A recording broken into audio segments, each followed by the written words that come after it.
Abraham word getoets.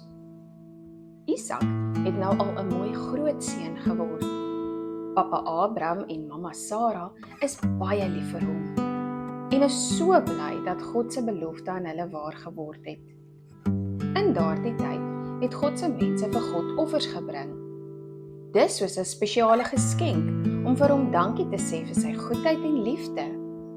Gewoonlik het hulle dan 'n lammetjie geneem en dit op 'n altaar gesit en as 'n brandoffer vir God geoffer. Maar eendag praat God met Abraham en hy gee vir Abraham 'n baie moeilike opdrag.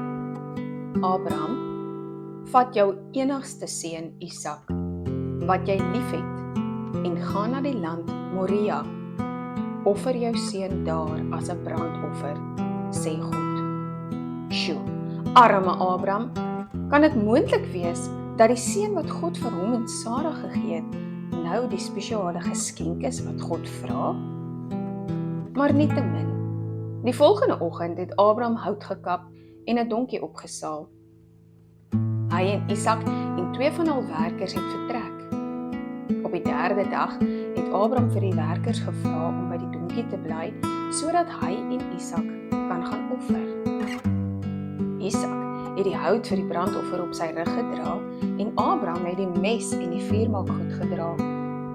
Op pad daarheen het Isak vir Abraham gevra: "Pa, ons het hout en vuurmaakgoed en 'n mes, maar ons het niks om te offer nie. Wat gaan ons vir God offer?" "Moenie bekommer nie, my seun," het Abraham met 'n swaar hart geantwoord. "God sal self die lam gee." Abraham het op God vertrou, maak nie saak wat nie. Bo op die berg het Abraham 'n altaar gebou en die hout daarop gepak.